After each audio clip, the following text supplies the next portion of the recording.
Mi cuñada me hizo creer que mi único hijo había fallecido para robar mis ahorros, pero cometió el peor error de su vida al subestimar mi sed de venganza. ¿Desde qué país nos estás viendo? Déjalo en los comentarios. Han pasado 3 largos y tortuosos años desde que tuve que tomar la decisión más difícil de mi vida, una decisión que me persiguió cada noche y que me llenó de una culpa insoportable. Dejé a mi pequeño hijo Mateo en nuestro pueblo natal bajo el cuidado de mi cuñada Teresa y mi hermano Bruno. Yo era una madre soltera y desesperada, ahogada en la pobreza, y me convencieron de que la única forma de darle un futuro a mi niño era mudarme a la gran ciudad para trabajar sin descanso. La excusa principal, y la que me quitaba el sueño cada madrugada, era una supuesta enfermedad renal grave que mi cuñada me aseguró que Mateo padecía. Me hizo creer con lágrimas de cocodrilo que mi hijo necesitaba una cirugía urgente y costosa, y yo, en mi desesperación e ignorancia de aquel entonces, le creí ciegamente. Durante esos 36 meses, mi vida se redujo a trabajar de sol a sol en un pequeño puesto de comida callejera.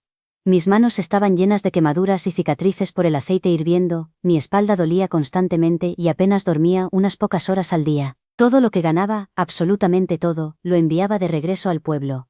Enviaba $50 al mes, una fortuna para la economía rural de donde venimos, creyendo que con eso pagaba los medicamentos y los cuidados especiales de mi pequeño. Me privaba de comer bien, usaba zapatos rotos y ropa desgastada, todo con la única esperanza de reunir el dinero suficiente para esa maldita cirugía que salvaría la vida de mi razón de ser. Lo que yo no sabía, y que luego descubriría con el corazón hecho pedazos, era el infierno que mi hijo estaba viviendo mientras yo me partía el lomo en la ciudad. Luego supe que Teresa y Bruno usaban mi dinero para darse lujos, comprar ropa nueva y comer manjares, mientras a mi Mateo lo trataban peor que a un animal callejero. Lo obligaban a dormir en el rincón más frío de la casa, le negaban la comida, y lo forzaban a realizar trabajos pesados como cargar baldes de agua helada en pleno invierno. Le decían constantemente que yo lo había abandonado, que era un niño salvaje sin madre, y que yo estaba en la ciudad viviendo una vida de excesos y lujos, olvidándome de él. Le robaron los regalos de cumpleaños que yo le enviaba con tanto sacrificio y se los daban a su propio hijo, el malcriado de mi sobrino. Un día, la angustia me consumió por completo. Recibí una llamada en el teléfono público de la esquina de mi calle. Era la voz temblorosa y pequeña de mi Mateo, preguntándome entre sollozos por qué ya no lo quería, por qué no había vuelto a verlo en 3 años. Sentí que el alma se me escapaba del cuerpo. Le rogué que no llorara, le aseguré que era mi tesoro más preciado y le expliqué que estaba trabajando duro para pagar su cirugía. Pero antes de que pudiera consolarlo más, la llamada se cortó abruptamente. Más tarde me enteraría de que Teresa lo había descubierto, le había arrebatado el teléfono, lo había golpeado y lo había llamado ladrón por usar unas monedas que el pobre niño había ahorrado en secreto para intentar comprar un boleto de autobús y venir a buscarme. La desesperación me invadió. No podía soportar un segundo más sin ver a mi hijo. Fue entonces cuando mi jefe, un hombre amable y adinerado llamado Héctor, que siempre había sido un gran apoyo para mí en el trabajo, notó mi estado de pánico. Le conté todo entre lágrimas, y sin dudarlo, me ofreció llevarme en su auto esa misma noche de regreso a mi pueblo. Viajamos durante toda la madrugada. Mi corazón latía desbocado con la ilusión de abrazar a mi pequeño, de besar sus mejillas y decirle que por fin estaríamos juntos, que ya había ahorrado lo suficiente para curarlo y que nunca más nos separaríamos. Actualización 1. Llegamos al pueblo cuando el sol apenas comenzaba a asomarse por las colinas. Fui directamente a la casa de mi hermano, pero me encontré con una escena que heló la sangre en mis venas. Teresa y Bruno me recibieron con rostros sombríos y miradas evasivas. Pregunté desesperadamente por Mateo, exigiendo saber en qué hospital estaba internado para ir corriendo hacia él. Teresa, con una frialdad que aún hoy me produce escalofríos, me miró a los ojos y me dijo que había llegado tarde. Me relató, fingiendo tristeza, que Mateo había empeorado drásticamente la noche anterior, que lo habían llevado de urgencia al hospital del pueblo vecino, pero que los médicos no habían podido hacer nada. Me dijo que mi hijo había fallecido. El mundo entero se derrumbó sobre mis hombros. Sentí que el aire me faltaba, mis rodillas cedieron y caí al suelo polvoriento soltando un grito desgarrador que debió escucharse en todo el valle. Exigí ver su cuerpo, exigí verlo por última vez, pero mi cuñada, con una excusa macabra y calculada, me dijo que debido al calor extremo de esos días, habían tenido que cremarlo de inmediato. Me negué a creerlo, era imposible. Mi niño, mi bebé, no podía estar muerto. La obligué a llevarme al lugar donde supuestamente lo habían sepultado. Me llevaron a un terreno baldío, un pedazo de tierra removida sin nombre, sin flores, sin nada. Me tiré sobre la tierra suelta, escarbando con mis propias manos desnudas, llorando hasta quedar sin voz, llamando a mi hijo, pidiéndole perdón por haberlo dejado, suplicándole a la vida que me llevara a mí en su lugar. Sentí que mi vida había perdido todo sentido. Héctor, que se había mantenido a una distancia respetuosa, intentaba consolarme, pero mi dolor era un abismo sin fondo.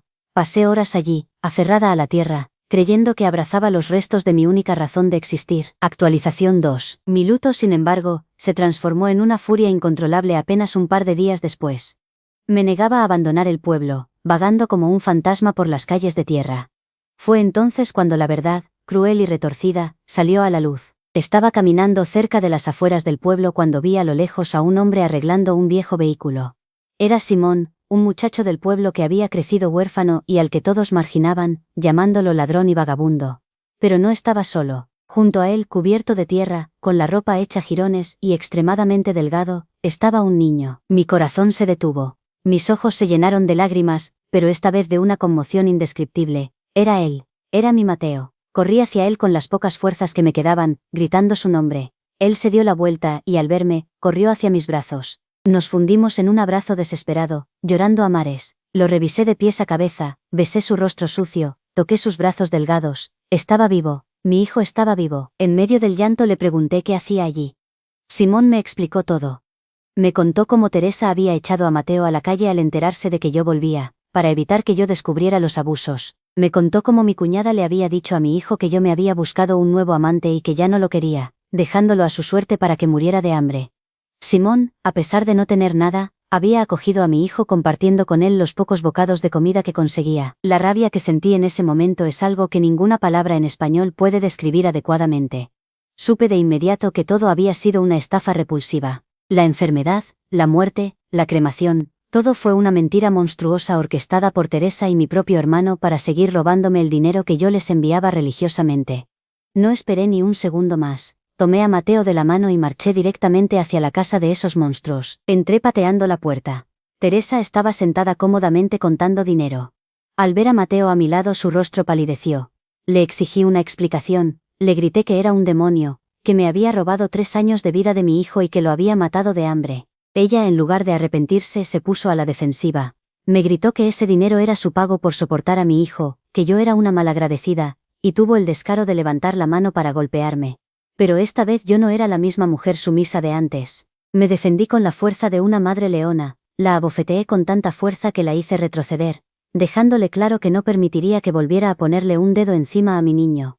Los vecinos se aglomeraron, y expuse ante todo el pueblo la clase de parásitos que eran. Actualización 3. Decidí que no volvería a la ciudad de inmediato.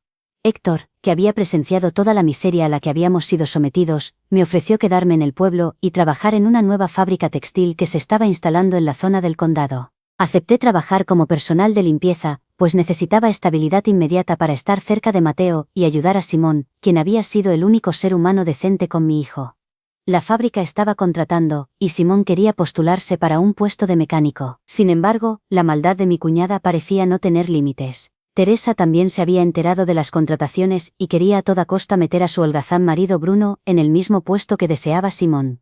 Llegó al punto de intentar robarle el turno de inscripción a Simón usando artimañas y manipulando a los encargados del pueblo, argumentando que Simón era un delincuente sin estudios, y que su esposo merecía el lugar. Afortunadamente Simón demostró en ese mismo instante, dibujando unos complejos engranajes de memoria, que tenía un talento natural para la mecánica, asegurando su puesto por mérito propio. Pero Teresa no se quedó de brazos cruzados. Se las arregló para adular y engañar a las personas equivocadas hasta conseguir un trabajo en la misma fábrica, pero como niñera personal del hijo del gerente general. Este puesto la llenó de una soberbia asquerosa. Se paseaba por las instalaciones creyéndose la dueña del lugar, despreciándome a mí por usar un uniforme de limpieza, y humillando a Simón cada vez que podía. El punto crítico llegó una tarde mientras yo limpiaba los pasillos principales. Escuché ruidos y risas crueles provenientes del patio interior. Al asomarme, vi una escena que me hizo hervir la sangre. El hijo del gerente, un niño malcriado y abusivo, estaba usando a mi pequeño Mateo como caballo, obligándolo a gatear por el suelo de tierra mientras él se sentaba sobre su espalda. Y allí estaba Teresa, observando todo con una sonrisa de satisfacción, permitiendo la humillación. Corrí hacia ellos, empujé al niño malcriado lejos de mi hijo, y levanté a Mateo, sacudiendo la tierra de sus rodillas. Teresa se me acercó furiosa, gritándome que estaba loca, que acababa de agredir al hijo del gerente y que haría que me despidieran y me echaran a la calle. Le respondí que no me importaba quién fuera el niño, que nadie iba a pisotear a mi hijo. En ese momento, atraída por los gritos, apareció la esposa del gerente, una mujer altanera, vestida con ropas finas y con una actitud tan podrida como la de mi cuñada. La esposa del gerente comenzó a insultarme de las peores formas. Me llamó basura, me dijo que yo no era más que una simple barredora de pisos y que me iba a destruir la vida por haber tocado a su preciado hijo. Teresa, como la víbora rastrera que es, alimentaba el fuego, mintiéndole a la señora, diciéndole que yo era una viuda de moral dudosa, una ladrona que intentaba seducir a su marido, el gerente, para escalar posiciones. La esposa del gerente enloqueció ante esa mentira. Ordenó a los guardias de seguridad que me sujetaran y amenazó con despojarme de mi uniforme allí mismo, en medio del patio, para humillarme públicamente antes de echarme. Actualización 4. Yo forcejeaba con los guardias, protegiendo a Mateo detrás de mí, mientras la esposa del gerente y Teresa se reían de mi desesperación. Exigían que el gerente bajara a presenciar mi castigo, y en efecto, un hombre bajó las escaleras apresuradamente, pero no era el gerente, era Héctor. Teresa lo reconoció de inmediato como el hombre que me había traído desde la ciudad. Con su ignorancia habitual, comenzó a burlarse de él, diciéndole a la esposa del gerente que Héctor era mi amante secreto, un pobre diablo sin dinero que venía a defender a su mujerzuela. La esposa del gerente se unió a las burlas, amenazando a Héctor, diciéndole que cuando llegara su marido, el verdadero gerente, ambos seríamos aplastados y enviados a prisión por allanamiento e insolencia. Héctor la miró con una calma gélida que congeló el ambiente. Con una voz firme y autoritaria, le ordenó a un empleado que fuera inmediatamente a buscar a su marido. La mujer se burló, preguntando quién se creía que era para dar órdenes en su fábrica. Fue entonces cuando Héctor pronunció las palabras que cambiaron el rumbo de nuestras vidas para siempre.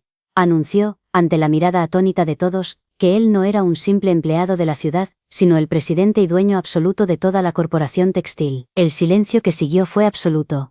Teresa y la esposa del gerente palidecieron, intercambiando miradas de terror, negándose a creerlo, balbuceando que era imposible, que él solo era un impostor. Pero sus dudas se disiparon cuando el mismísimo gerente apareció corriendo, sudando frío y temblando de miedo.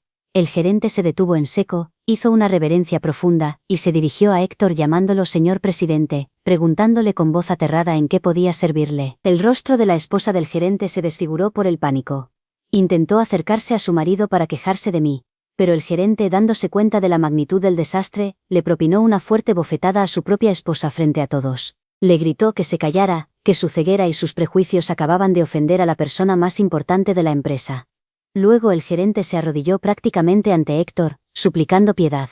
Héctor no tuvo misericordia. Despidió al gerente en ese mismo instante por permitir abusos en su fábrica y por la conducta deplorable de su familia. Luego, la mirada de Héctor se posó en Teresa. Mi cuñada estaba temblando como una hoja, retrocediendo lentamente.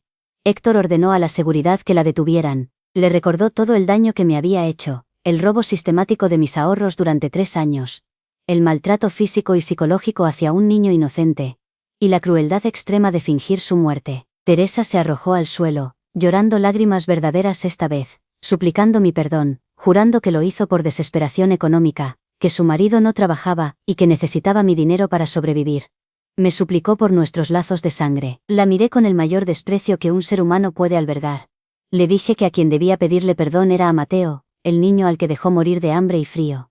Mi hijo, con una madurez que me partió el alma, se escondió detrás de mí y no quiso mirarla. Héctor ordenó que sacaran a Teresa y a la familia del antiguo gerente de las instalaciones de inmediato. Esa misma tarde, mientras el sol se ponía y pintaba el cielo de tonos anaranjados, Héctor se agachó frente a Mateo. Le prometió que nunca más le faltaría nada, que yo era una persona muy importante para él, y que, si Mateo se lo permitía, le encantaría ser su nuevo padre y cuidarnos a los dos. Mi hijo me miró, sonrió y asintió tímidamente. Además, en un acto de verdadera justicia, Héctor mandó a llamar a Simón, reconociendo su talento, su lealtad y su nobleza al proteger a mi hijo cuando nadie más lo hizo, lo nombró el nuevo gerente de operaciones de la fábrica. En cuanto a Teresa y Bruno, decidí no enviarlos a la cárcel, no por lástima, sino porque un castigo mejor los esperaba.